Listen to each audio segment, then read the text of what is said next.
You're listening to Trek FM. This is Steve Sansweet of Rancho Obi-Wan, and you're listening to the 602 Club.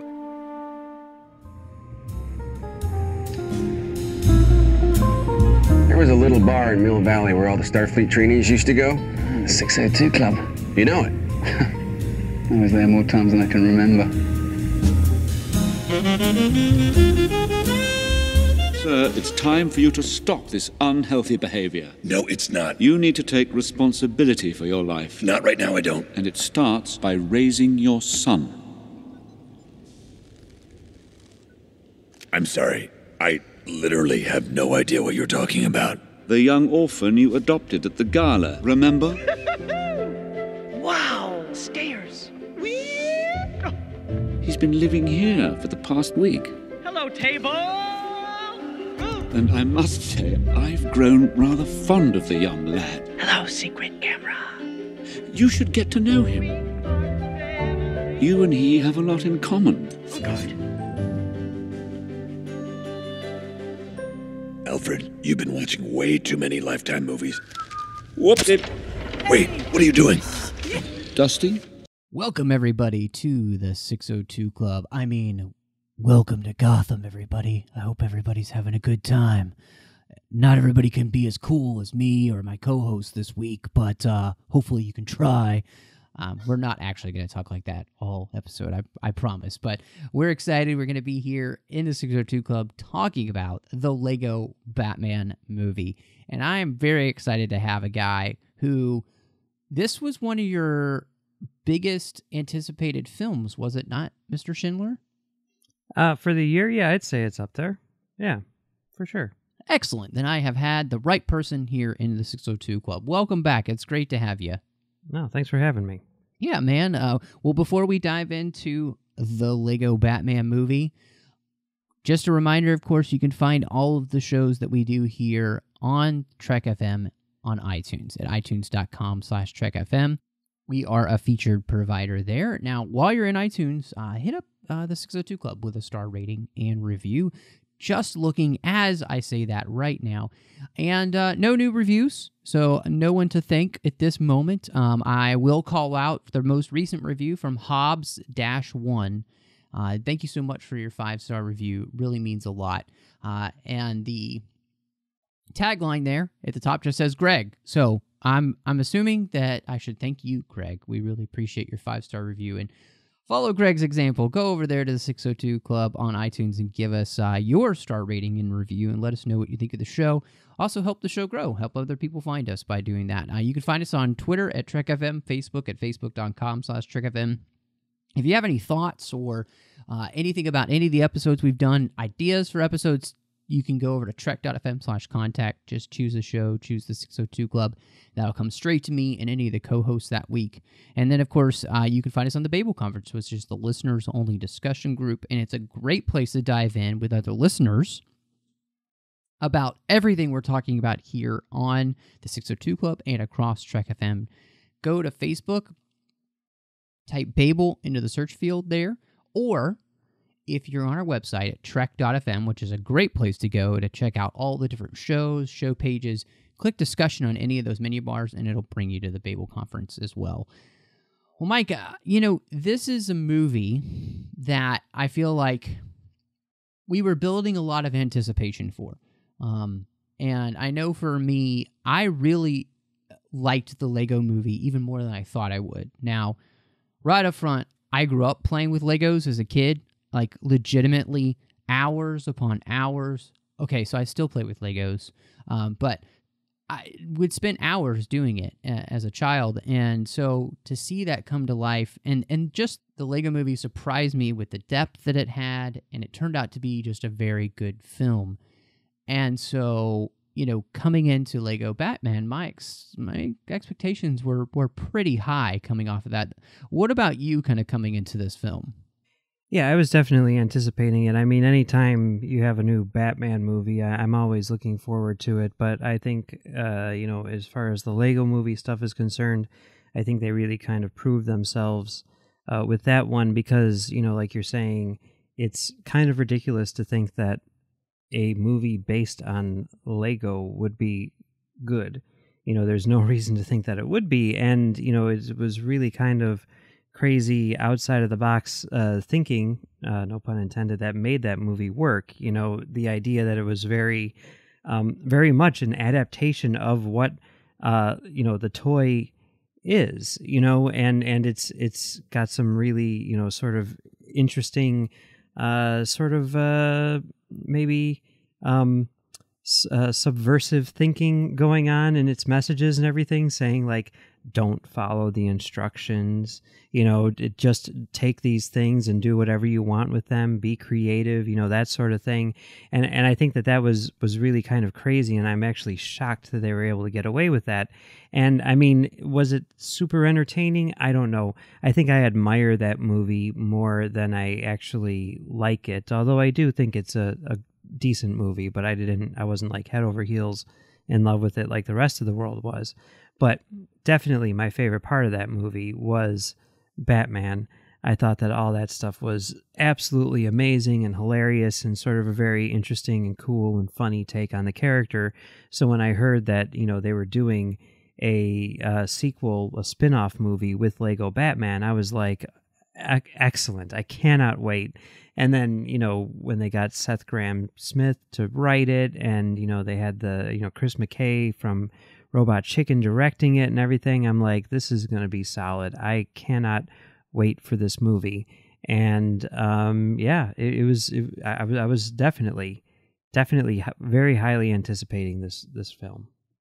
No, I think you're right on when you're talking about just the Lego movie and the way in which it was able to, I don't think anybody really expected there to be such a human element to that film, and I mean that in both ways, figuratively and literally, and the way that I think raised the bar for the film, and like you were talking about the messages that it had about creativity and letting your creativity kind of run wild and see where it takes you, and all of those things, and also I think the way of the connection between the father and the son there was really nice, and all of those things. I think it takes a movie that could have just been very blasé. I mean, come on, we've had a lot of movies based on games and or toys, and most of them have not been good. I mean, G.I. Joe, Transformers, Battleship, I mean, the list goes on, and none of these movies, except for maybe the first Transformers, is passable, it's enjoyable, it's fun. I wouldn't say it's a great movie, but it's for the most part, though, you haven't had a good track record. But it felt like that the WB and the writers, the Warner Brother Pictures, I mean, not the WB as in the old TV station. Warner Bros.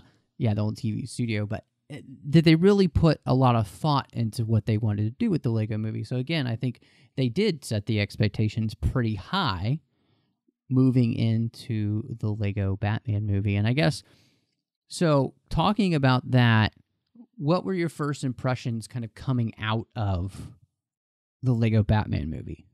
Coming out of it, well, I watched it with my wife, and she was a huge Batman fan as well.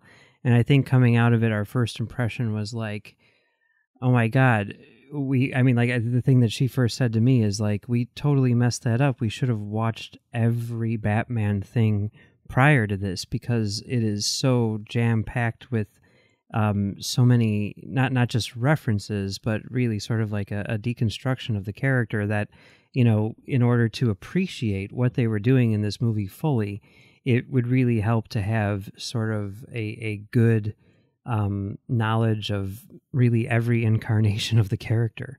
And I think our first, reaction coming out of the theater was like, we have to go home and watch all of the Batman movies and read all of the Batman comics right now, so that we can come back and see it again and really dig deep into what was going on in this movie, because it's incredibly dense and it's very, very awesome. And I think that it's easily the best movie I've seen so far this year. But yeah, I guess that was my initial reaction. What about you? Yeah, no, I think you're right on in the sense that one of the things that I liked was that the Warner Brothers Pictures and the writers and the creators of the film, they definitely love Batman, and they put that everywhere on screen. And not only that, but they lovingly care for all of the incarnations of Batman. From Batman v Superman all the way back to the 1960s Batman.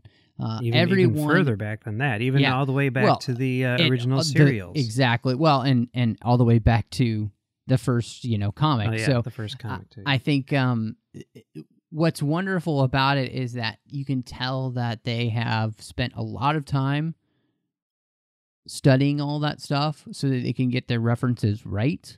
And I think that's one of the joys of the film is getting to pick all those out and seeing them come up. And, it is a lot of fun in that sense. I think you're absolutely right that they really do kind of nail all of those. And I think in a lot of ways, that's kind of the draw as for most adults.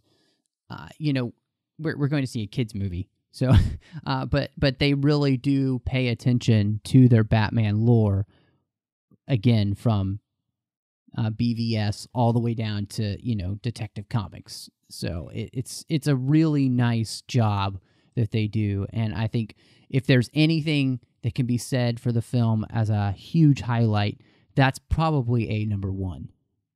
But it's more than that. It's way more than just saying like, hey, look, there's a nod to, Batman and Robin, or there's a nod to the animated series, which they have those for sure. And when that happens, you're like, hey, that's great.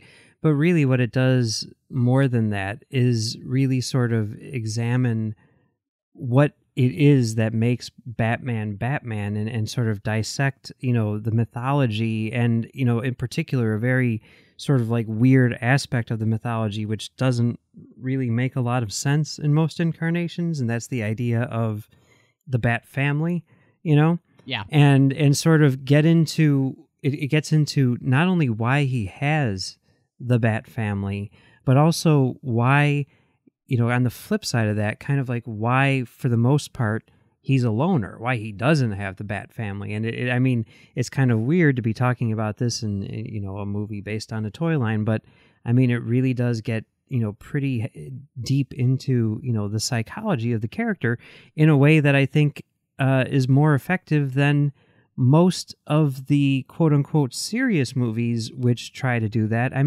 How many times have we seen his parents get killed in that freaking alley, And how many times has it actually added to the story? How many times has that deep brooding, him talking with someone about it or whatever, really added to, our understanding of the character? Not that many, comparatively speaking. And yet here, it adds a lot. It really gets into like what that did to him psychologically and why he is a loner. And I think that that's really, really impressive. Well, I think that's something good to talk about, this whole idea of kind of formatting the character of Batman. And, it does a comedic job of showing that Batman has become like the worst version of himself, in the sense of that he's totally cut himself off from everyone, even almost Alfred. That he doesn't want anybody near him. And there's and that's kind of, I think, created this real needy selfishness in him. Like his only identity is as Batman. And I thought that was kind of funny that they always have him in the cowl, even when he's just at home, because his whole identity is wrapped up in being Batman and absolutely nothing else. And that is an interesting look at the psychology of Batman. But you're right; it's formatted in the experience in the alleyway. And his goal is to never allow somebody to get close to him again, so he doesn't have to experience that loss. He cut himself off from the entire world because that's the only way he knows to keep himself safe anymore. You're right. It does do that for sure, and I think it does it in a very like I said, comedic way, but it's definitely there for sure. I mean, I always think about this anytime I see any incarnation of Batman, really. I always think about how I was at a convention one year, and they were giving their presentation. DC was giving their presentation, and it was Dan DiDio who was up on stage, and he was talking about the differences between like Superman and Batman, and in particular what makes Batman work so well. And he's like, Superman is Superman. You put him in any story, he's pretty much always the same. There's not much that you can do with that character that's, outside of the norm. But Batman is an extremely malleable character who can fit into basically any type of story that you need to fit him into. He can be in The Dark Knight and be super serious and super realistic, or he can be in Lego Batman and be like a toy, who's cracking jokes. And you can adapt the character and change it and make it fit into whatever story you're trying to tell, and he always works. And that's one of the reasons why he's such an impressive character, because he can be whatever you need him to be, and it won't break the character. It's not like you're altering the character in order to, so that he's no longer Batman, and I found that to be really interesting, and and now every time I see any incarnation of Batman, I always kind of appreciate it, and it helps me to kind of understand that there is no definitive version of Batman, and that, Lego Batman is not any more or less legitimate than, say, Ben Affleck Batman, It's all Batman. It's all true. It's all real. It's all part of the overall mythology. And, it should be accepted. It shouldn't just be like a one-off that people are like, well, that was fun. It should be, looked at with this as much, of a critical eye as, say, Batman versus Superman, And see, that's the thing where I disagree completely with Dan on that. Okay. And not on the Batman part, because I think you're absolutely right, but I disagree with the Superman part, because I don't think Superman's that cookie cutter of a character. I think that does a disservice to the Superman character, and that's why you end up with such bad Superman movies and or bad Superman comics, is because there's that fundamental misunderstanding of who the character Superman is. That's a whole other story. If you want to hear my take on Superman, did a show last year with John Mills about Superman, and that's all we talked about. So, but I think that's absolutely correct, though, because they do approach Batman with that, and there is this core to who Batman is, but you can take him lighter or darker, and so that he can fit in something that's more of a comedy, or as Alfred likes to call it, your psychedelic phase from the 60s. Or you can take it to the Dark Knight Batman v Superman extreme, where you've got the character who's almost at his breaking point. He's almost completely something you almost don't recognize, but still the kernel is there. And I think they found that in this movie, and I think that is very helpful. Now, while doing this whole character thing, I think it's also great that the whole arc is him learning that he can't cut himself off from the world, that he does need others, that Batman can't just stand alone. And I think, to me, that was, I guess the depth that we get in this film of Batman going through that arc of finding out that even Batman can't do it by himself all the time. And Batman shouldn't do it by himself all the time, because it's hurting himself, but it's also hurting others, because people need him.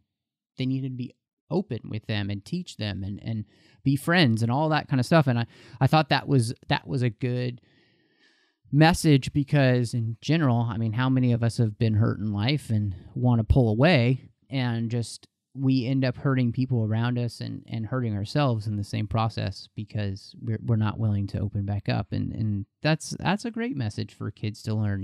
Life sucks, but you got to get back up and get back at it the next day. And Batman takes them a long time to learn that in this movie. Yeah.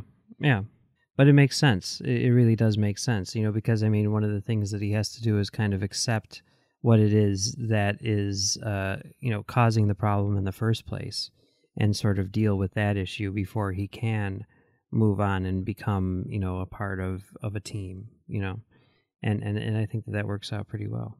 Well, and this was the interesting thing for me, and we're gonna be kind of jumping around all over the place. So definitely, obviously, there's tons of spoilers here. So you've been warned. But this whole idea of character, and really, it gets me to the end of the movie, because something that actually kind of bothered me was this whole idea of that. I had a problem with the way the movie ends. That it's him trying to convince Joker to help him save the city. Mm-hmm. When I felt like that it should have been him admitting that he needs the help of the Justice League that he never calls on. And I don't like the end. I don't like the way it ends. I don't like that it's the Joker that he's trying to convince, because that doesn't make any sense, because the Joker is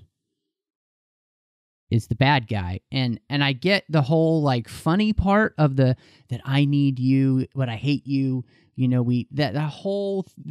Basically it's the Dark Knight for kids here. Actually, really, it's the Killing Joke for kids. I was going to say, it's the Killing Joke for kids, and that's why I think it does work. But it doesn't work here, because it doesn't work in a funny setting. It works in the serious setting of the Killing Joke. It doesn't work as a funny setting, and that's why I feel like you need to substitute the Joker for the Justice League, because it doesn't work here, because the message is all weird then, especially for kids. Like, Joker's an all-in-out bad guy, so calling him and asking him to save the city, he's not going to save the city. He's not going to have a heart in the end. Like, that's where it totally fell apart, and it's like I didn't buy it. Yeah, no, I definitely disagree with that, because, I mean, as soon as they started doing the Joker thing at the beginning, I was like, wow, yeah, this is straight up part of the mythology. This is very much the dynamic that Batman and Joker have, where, the idea is, especially more from Joker's perspective than Batman's perspective, because Batman is kind of like, I need to stop Joker. He is not a good presence here. The reason why I exist is to get rid of Joker, but I don't want to be Batman. That's kind of Batman's side of it. Joker's side of it is, Batman is his audience. Batman is the person who he's constantly trying to impress. A lot of people say, like, the Joker is in love with Batman. That's not an unusual concept. That's something which runs through a lot of the comics, and I think that that's very, very true. The Joker is constantly trying to impress Batman. He's constantly trying to get Batman's attention. He's trying to make Batman laugh. That's all throughout the animated series. That's, throughout Killing Joke. And while Batman will not exist without the Joker, that's what Batman wants. Batman wants to be able to hang up the cowl, right? But for Joker, he wants to exist. Joker needs Batman to exist, because if Batman doesn't exist, there is no Joker, and that would destroy him. He would cease to exist, and the way that they set that up at the beginning of the movie, I thought was incredibly solid.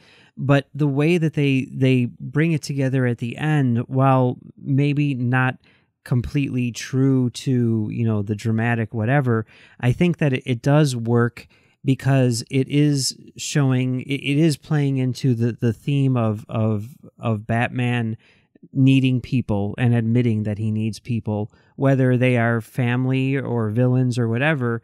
But it's also the type of thing where it's not, the Joker from, Dark Knight or the Killing Joke, where he is like this mass murderer who needs to go to jail forever and ever. I mean, he's mischievous, he is still just a toy. And, it's not like they're getting really hardcore with this character. So I think the idea of sort of like Batman, accepting Joker, and saying like, hey, you are of value to me. I hate you, that kind of thing. And the Joker sort of like feeling accepted and sort of like taking that acceptance and turning it into a positive thing and turning, seeing the error in his ways in a sense, even if it's for just, that moment in time, and joining with Batman to save the city. I think that that's a really good message for this movie. And it's also a really good message for kids, and sort of saying like, you don't always have to be the bad guy. If you do something wrong, if you're a bully or whatever like that, you can still change your ways. You can still, save the day. And, hey, you don't always have to, punish the people who are bad Phillips guys. Song. It's, it's pretty deep. It's a pretty good message for kids. It's like it's not black and white. People can be bad and then be good. That sort of thing.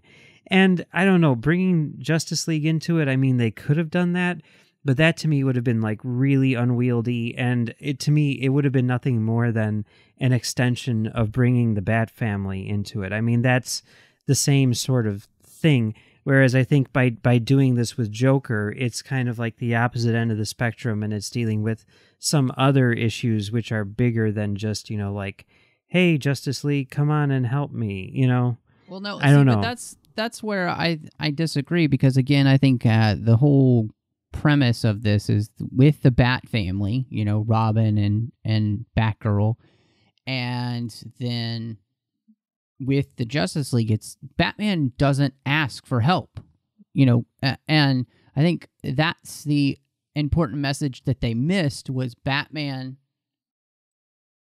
putting himself out there and saying, I need your help. To people that he doesn't normally ask for help from.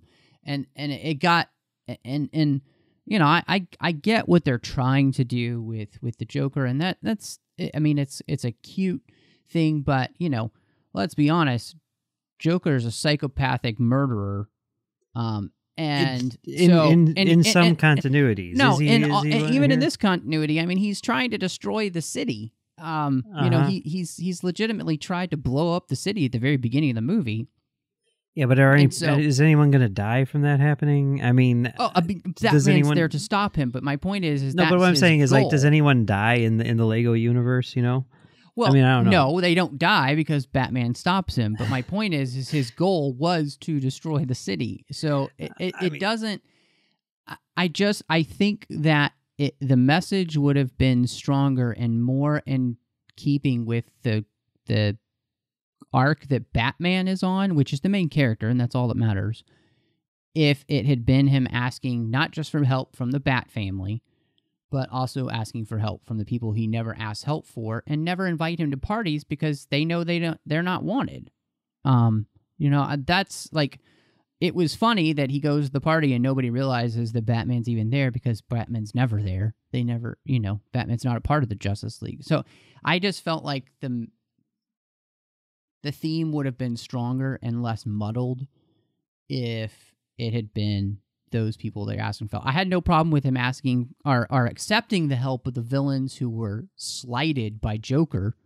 And I thought that was really fun, having him work with all those villains who, well, they're kind of mad at Joker too, and they don't want the city destroyed. It got a little too cutesy to have them have to embrace at the end, and help save the city with Batman and Joker hugging, basically. And it was just like, this is too much.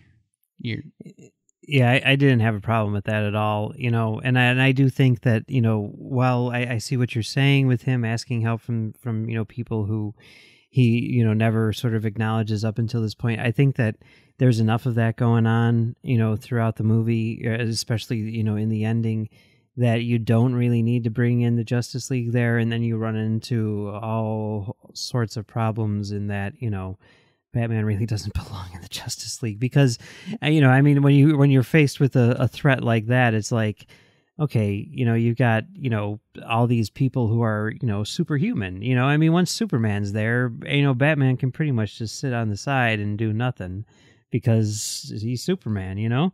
So, you know, especially in this where you need to basically, you know, make sure that Batman is still, you know, the hero, even though he's, you know, he needs help. I think that bringing the Justice League in would have just made things a little more complicated, a little too busy and big and, you know, unnecessary. Well, having read a lot of Justice League comics, Batman is definitely needed in the Justice League. I can tell you that. He's the brains of the opposite. Well, not just the brain. I mean, he's not the know. only brains, but I mean, he brings the cynicalness, you know, which is needed for a lot of heroes that have nothing but optimism. Yeah. Dr. Phlox, you kind of need that balance, and he adds the balance. So, no, I just, yeah. I think too, and we're continuing kind of this whole idea of the character, but I want to move a little bit to just kind of the story itself and kind of the editing structure of the film, because for me, there's the first part of the movie which is really fun. You've got, you know, all the big heist with Joker and Batman stopping them and all that stuff, and then you get this like lull, and it's just like lull, lull, lull. I mean, it's like 3, 4, 5 minutes in an animated movie of Batman just doing nothing but eating by himself, watching movies by himself, and it's not well paced. It's badly edited at that point. It's like you needed to cut that stuff down because we get it. Batman's a loner. He eats alone. He watches movies alone. Like, it just takes a little bit too long for that section to end. And it was just too much. Let me put it this way. After seeing the film, I feel like this movie needed to be a straight-to-DVD hour film. It didn't need to be a full animated feature because the joke plays itself out, and they let the joke linger on too much, which is strange coming from the, you know, director of Robot Chicken, where you have, you know, 3-minute skits and that's it. Yeah, I don't agree with that really. I think that that sequence in the middle was hilarious, you know, and I you know, if it lasted 5 minutes or whatever, it didn't feel like that, because I think each little bit added something to it, and you know, I was constantly sort of just like, there's so much going on in terms of, like, you know, I guess world building. You know, they have a knack for world building, as they say in you know, La La Land or whatever. That, you know, I was just kind of like fascinated by all of it. You know, I thought it was really funny, but I was also like really sort of interested in, like, well, this is how Batman lives, you know, this is his life. And I thought that, like, the comic timing and a lot of that stuff was really, really funny, especially, like, considering the fact that it was an animated thing. Just, and I think a lot of that, it reminded me a lot of, like, sort of like the comic timing in Robot Chicken. And that stuff just cracked me up, you know, and it was weird because, like, even in that sequence, you know, throughout the entire movie, there's so much going on, and you know, every single moment of the movie, you know, like halfway through or whatever, I was like, I need to go to the bathroom, and I'm like, I can't. I, like, you know, most movies or whatever, you can be like, okay, I know how this scene is going to play out. I'm going to just sneak out right now, and I'll be right back, and whatever. With this movie, I was like, I cannot leave my seat, because I know that I'm going to miss like 15 things if I do, even though I know, like, in terms of the narrative, what's going to happen in this next scene, I'm going to miss like a million jokes and a million, you know, sort of like insights into the character or the world or whatever, because it was jam-packed. And I mean, I guess I was feeling a bit of fatigue because it was so, you know, like relentless throughout the entire movie. And I can see maybe, you know, tightening up, like, maybe the last, you know, 20 minutes a little bit, you know, maybe making it, you know, like 5 or 10 minutes shorter. But on the whole, I mean, but that, I mean, I think is true of pretty much any comic book movie. You know, usually when we get to the climax, I'm like, okay, how long is it going to take them to beat the big bad guy this time? You know, and then it usually takes about 5 minutes longer than it should. So I'm not going to really knock it for that. but on the whole, I thought, it was really well paced, and I thought it did a great job of making every moment count, and always adding something to it. Yeah, and I think for me personally, the one note joke about Batman and who he is, I felt like they rung the gong too many times with that one. And I feel like what you said, I was just a little fatigued with it kind of being the same joke repeatedly. And I didn't find as many, and I've been thinking about the movie a lot after I saw it, and the more I thought about it, the less I thought of it, and that's never a good sign for me. The more I kind of find to like pick apart at things, and it was frustrating because I love Batman and I love the DC universe. And so I didn't enjoy that I came away feeling like that. So, but I'm glad to hear that you didn't, and I think that just speaks that there will be people who just absolutely are buying it and love it. And then there are those that don't. And that's just the way it goes, with anything. So I wish that I had felt a little bit more like you did, because I guess, yeah, I just kind of came away feeling like if this had been an hour long at home, I guess I would have felt like it that's what it needed, like one of their Lego specials that they do. Yeah, I mean, you say like the more you think about it, the less you think of it. And I mean, I really have had sort of the opposite reaction to it, where coming out of it, I was like, oh, that was so much fun because it was funny and hey, and jokes. And then thinking about it, the more that I think about it, the more I think about sort of like how it was, really kind of like dissecting the character and commenting on what the character is and what the mythology is, and, how that applies to all the other things that we've seen of Batman, and how, the next time I watch The Dark Knight, I'm going to view it through a different lens because I saw Lego Batman. And, that makes me like it even more. I think that I need to see this again for sure, like really soon. But I think that that I appreciate it more now than I did when I came out of it. That's fascinating to me, because I guess I don't see it, and that bothers me that I don't see it. But maybe that's just the way it is. One of the things that I really did like about the movie and the way they kind of constructed the story was the fact that in the Phantom Zone, they had all these great villains from across the spectrum of Warner Brother properties. Yeah, basically of Warner Brothers.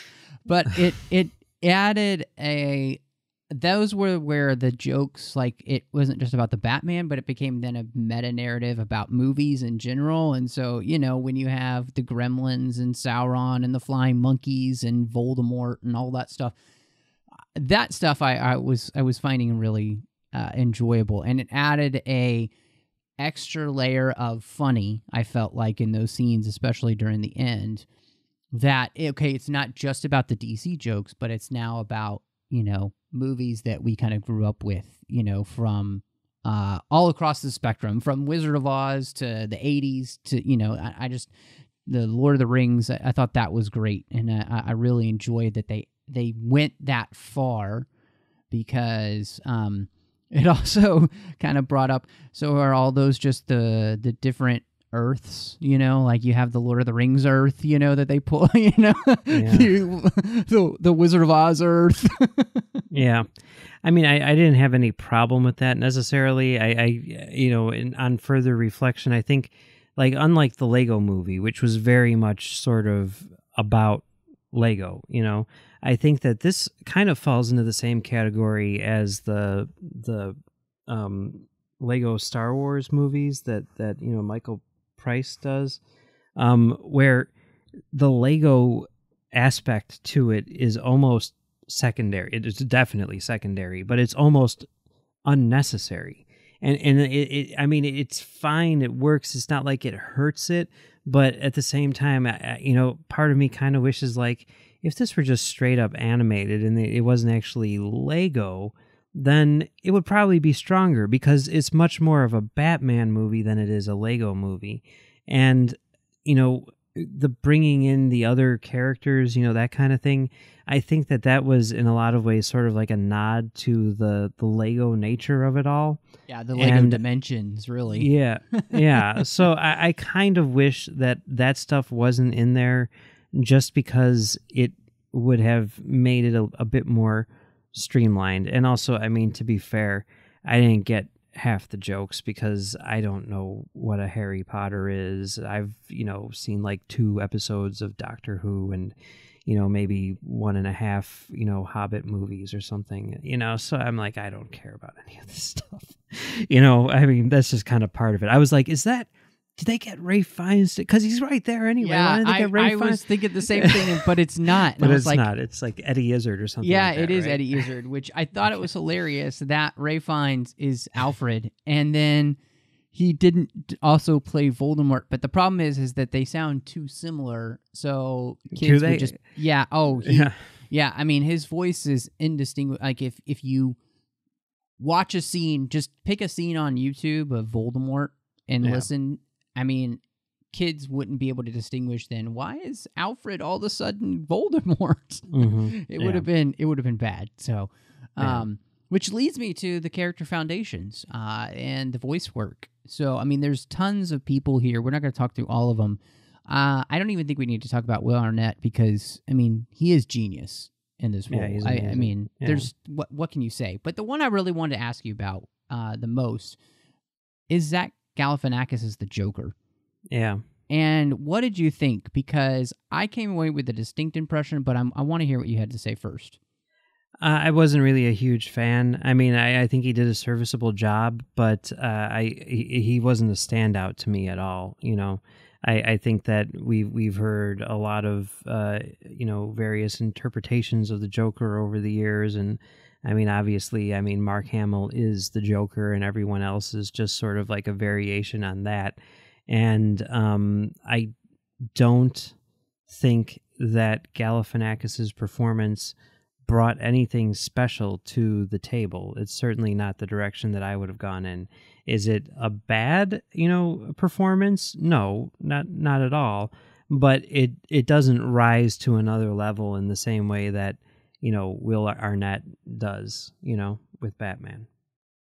Yeah, I think you're absolutely right because Will Arnett has been able to create his own Batman. It is Lego Batman. He is the Lego Batman now. The same way that you kind of think of the Christian Bale Batman, or as we move on, we'll probably think of Ben Affleck the same way, or even Michael Keaton's Batman, or all the way back, to the Goofy show in the 60s. You have all these different Batmans you think of, and they have kind of put their mark. This Joker, I honestly don't understand why they just didn't get Mark Hamill to do it. And maybe they couldn't because he was filming Star Wars at the time, but just get Hamill to do Joker because there's no reason to not do it, if you ask me. I mean, I see a reason not to do it. I see wanting to make it its own thing. Everyone else is different. But if everybody's going to be thinking, man, I wish it had just been Mark Hamill when they come out. Well, I think what you need to do is find someone, in the same way that everyone thinks of Kevin Conroy and you bring Will Arnett in and he brings, something different to the table. I think you need to find someone who's really going to bring something different to the table. And I think, maybe they thought that was Zach Galifianakis. Certainly he's a very broad comedian, someone who on paper might be a good choice, but it didn't really work as well. Thinking who would I get? I'd have to really think about it, but I don't know. I can't. No one comes to mind off the top of my head, but maybe Tony Hale. Maybe keep it in the Arrested Development family. I don't know. I could definitely see him doing it, but yeah, I don't know. I don't think I would have gone with Mark Hamill just because with the exception of Billy D. Williams, there's no one who's like reprising their roles from like another,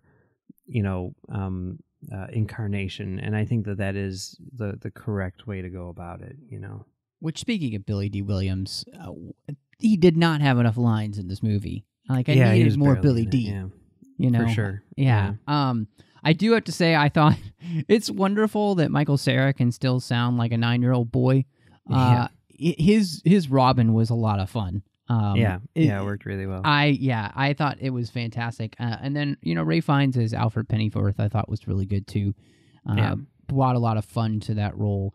Any other of the voice actors that we get, anybody else stand out to you at all that you is watching the film, that it could be as small or big a character as we got? Yeah, I mean, Rosario Dawson was really good, obviously.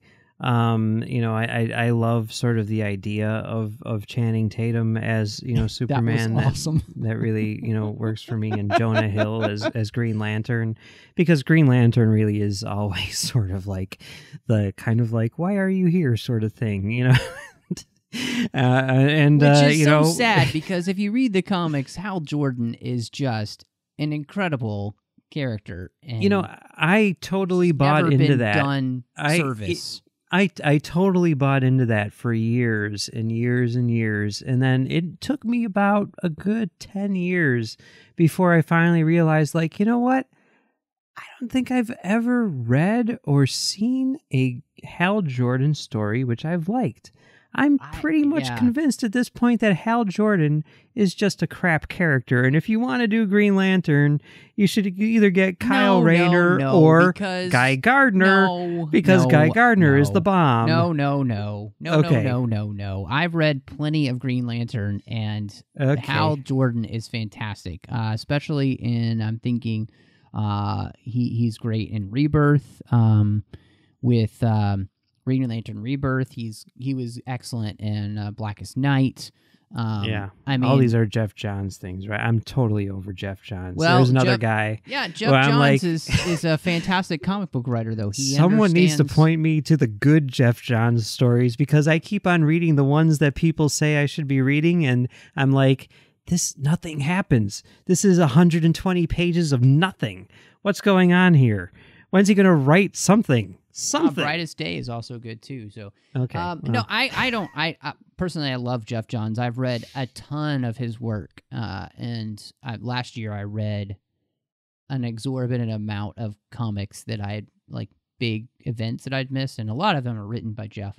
And I will say that in DC, almost nobody understands the world, the universe, as well as he does.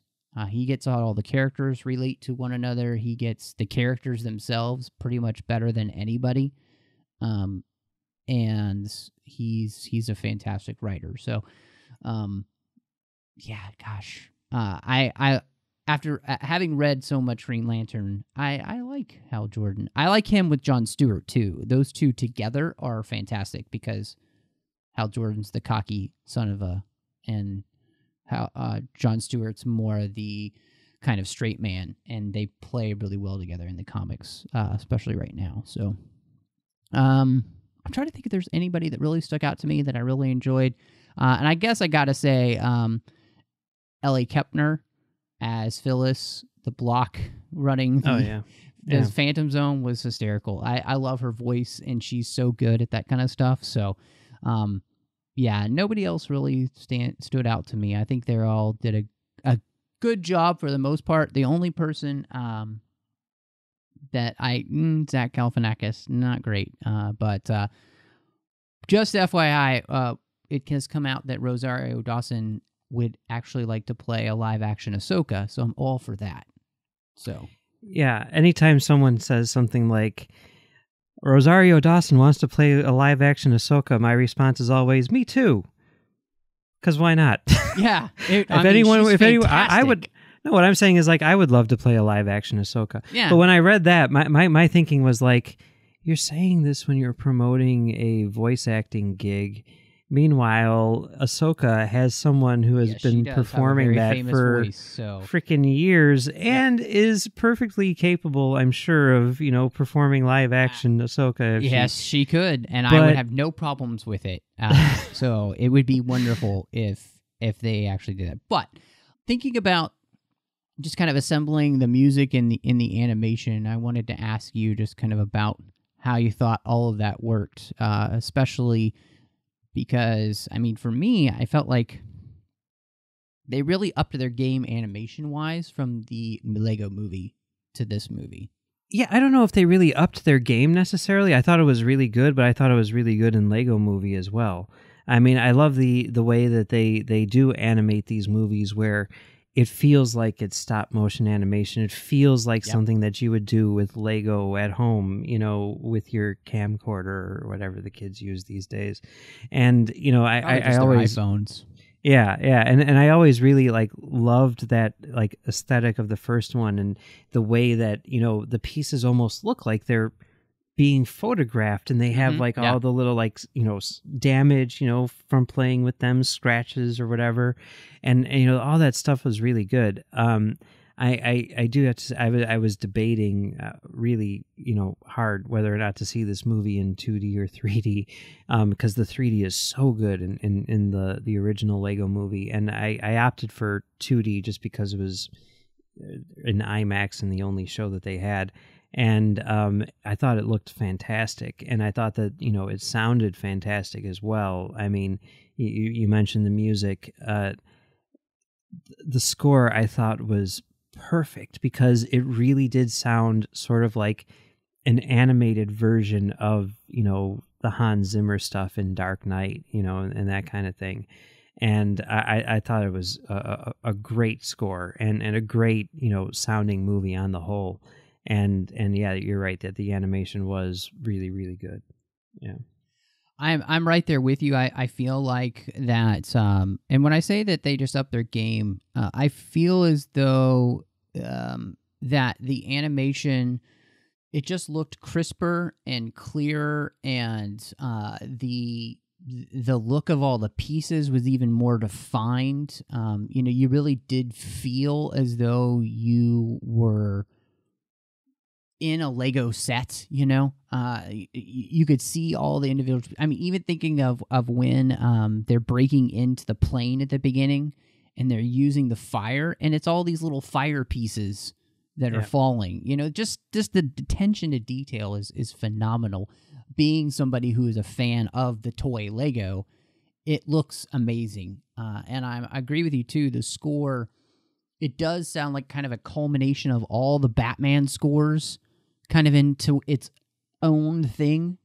So, and then the music choices that they chose were just super fun throughout the film, cutting crew and things like that playing throughout the film.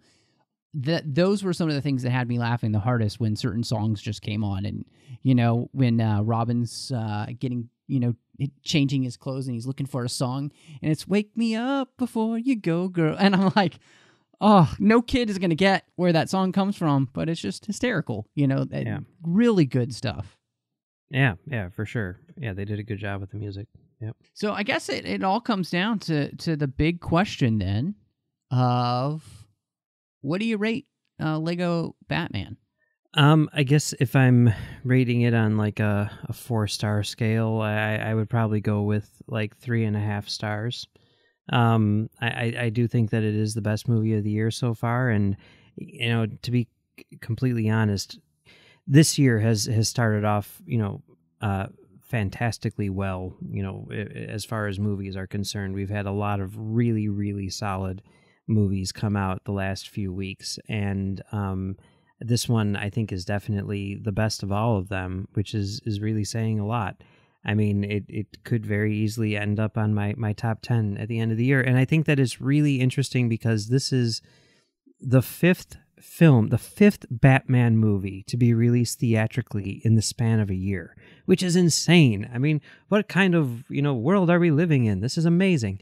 And, if you were to lay out those 5 movies, a year ago and say, okay, place them in the order that you think they will fall. I would have placed them in a very specific order, which would have been very different from the order in which they fell in terms of quality. And I think, I mean, it's close in some regards, but I think that this one is number one out of all five. And that's extremely impressive and unexpected. So yeah, I liked it a lot. That's awesome, man. For me, I'm going to go without a 5. And I would say that this is a 3.5 star out of 5, or 3.5 batarangs. First try. And so I like it, but I didn't love it, and I wanted to, and I go into every movie hoping that I'm really gonna like it, and that and obviously I'm a huge DC fan, I'm a huge Batman fan. I mean Batman's right up there with Superman and Wonder Woman as my favorite all-time superheroes. So it's definitely not the best movie I've seen this year. For me, Hidden Figures was the best movie I've seen this year. Oh, that counts as last year. So, but for me, it didn't come out till January. So, I guess, if I'm looking at it, it may be the best film I've seen this year, but I haven't seen very many movies this year. So, I don't know. I think maybe John Wick 2 beats it. So I was definitely disappointed with John Wick 2. I mean, I liked it, but I was going into it like, is this good? Oh my god! Side, and we'll do a little side episode here, but I'm right there with you. Like it is not as good as the first one for sure. Yeah, it's definitely not. Yeah. I mean, and I'm gonna heck, we'll do a tiny mini little John Wick thing, and everybody get a little bonus. Yeah. So, John Wick 2, were you frustrated as well that it's so much just, oh, well, now you have to see part 3? Because that pissed me off. I was like, come on, finish the story enough so that, like, I was just mad at that. No, I mean, it took it to a different place, in the same way that the first one ended and it went to a different place. And I was okay with, leaving the door open to, expanding the world even more. I think that some of the places that this one went were a little weird. I don't necessarily buy all of it. And, I think that, this kind of suffered from the, Home Alone 2 syndrome of like, everyone liked the first one, so let's just do that, but more, and the first one was so sort of like clean in its narrative and in its action sequences and everything that I feel like there was almost no way to top it. I don't know why I thought that this one would top it. I guess because everyone was saying how great it was. But I was definitely disappointed with John Wick Chapter 2. But that being said, I'm very much looking forward to John Wick Chapter 3, whenever that comes out. I absolutely agree with you, Mike. I absolutely agree with you. I feel like that what they need to make sure that they do for the next film is to not just have it be more of the same. Like, they have to change it up, because I felt the fatigue in this one already of like, you just did this stuff last time, but it was better last time, Yeah. And so if you go into, I mean, I want to see 3 because I'm feeling like that they're setting up this specifically to be a trilogy, and then it'll be John Wick, the final chapter, which is great because Keanu is going to get too old to do this anyway. But yeah, they really do have to find their way to doing something that is completely different than what they've done in the first 2 films so that it feels fresh. And really, if they hope to kind of go out with a bang, which hopefully they're not trying to make this into a 20-film franchise. So Yeah. Well, no, that was great. No, I'm glad I got to talk about John Wick with somebody. So there you go, folks. A little bit of bonus there for you. I'm really excited that we got to talk through all of this stuff, though, with Lego Batman and John Wick. I hope that you've enjoyed the show. If you had, share it with people, whether it's on Twitter or Facebook or whatever that is that you want to share the show. That really does help us grow. It's word of mouth that really helps any podcast grow. And so please do that for us here on Trek FM and with the 602 Club and then with the star ratings reviews on iTunes. And really want to say thank you to some gentlemen who have believed in this show from the very beginning: Ken Tripp, Davis Grayson, and Norman Lau. Your support of the show as associate producers through Patreon means so much to me. So I really appreciate that. And they support the whole network with what they do here, not just the 602 Club. And you can too. We definitely need your help in that. So go to patreon.com/TrekFM and you can see the ways in which you can make sure that every single part of the Trek FM network keeps coming to you each and every week. We definitely need your support. There's no way that we here at the network by ourselves can make this happen. So again, go over to patreon.com/TrekFM and see how you can become part of the team. Man, Mike, it's been a long time since you've been here, and since then, you've added some new things to the Mike Schindler resume that everybody needs to be aware of. So where can they find you, and what podcasts are you doing these days? Well, you can find me right here on Trek FM doing Stage 9, where we talk about the people who make Star Trek. We just did an episode looking at your favorite movie, Pacific Rim, where we talk about... Not my favorite movie. The cinematographer. Actually, my most hated movie of, like, the last 10 years. But, that's so weird. Yeah, it's awful, that's why. Okay.